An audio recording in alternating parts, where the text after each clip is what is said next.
chefs, the relationship with the vendors is so important, and certainly I've always had a natural curiosity of where the food came from, how it was caught or how it was grown or how it was harvested. So we spent a lot of time kind of nurturing our relationships with these people and have for years. Hey Skip. What's up, Chef? How are you? Good. How you doing? Great. Welcome aboard. And then kind of the next evolution of that for us was, partnering with Skip Bennett, who grows, in my opinion, of course, one of the best oysters on the planet. We produce about 5 million oysters a year and sell them to some of the best restaurants in the world. I got the town to lease me 3 acres of the bay, kind of unproductive area in the middle of the bay. And so I tried some oyster seed, and there's no wild oysters in Duxbury, so I didn't know if they'd even grow here.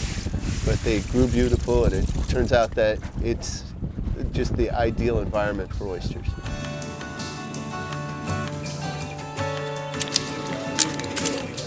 We harvest about 5 million oysters a year.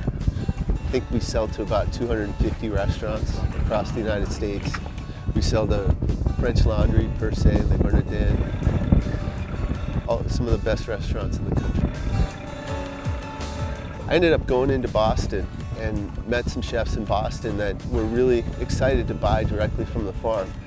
Kind of realized I was onto something, so I built that part of the business and really started to build the brand back then.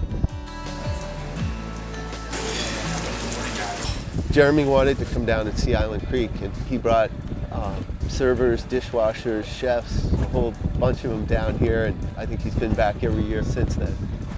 It's like any food source. If you worked a day on a lobster boat, you're going to have a different appreciation for lobster. If you go and see how the oysters are grown and harvested and the work that goes into it, you're going to have a different connection to it. It's amazing the effort that goes in, the detail, and how the oyster beds are laid out and the process that it goes through.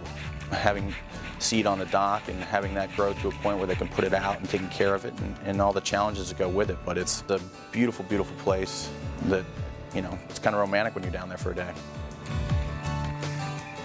The chefs for years were celebrities, and now I think you're going to see the farmers and the fishermen and the people that are growing the stuff are really becoming to the forefront.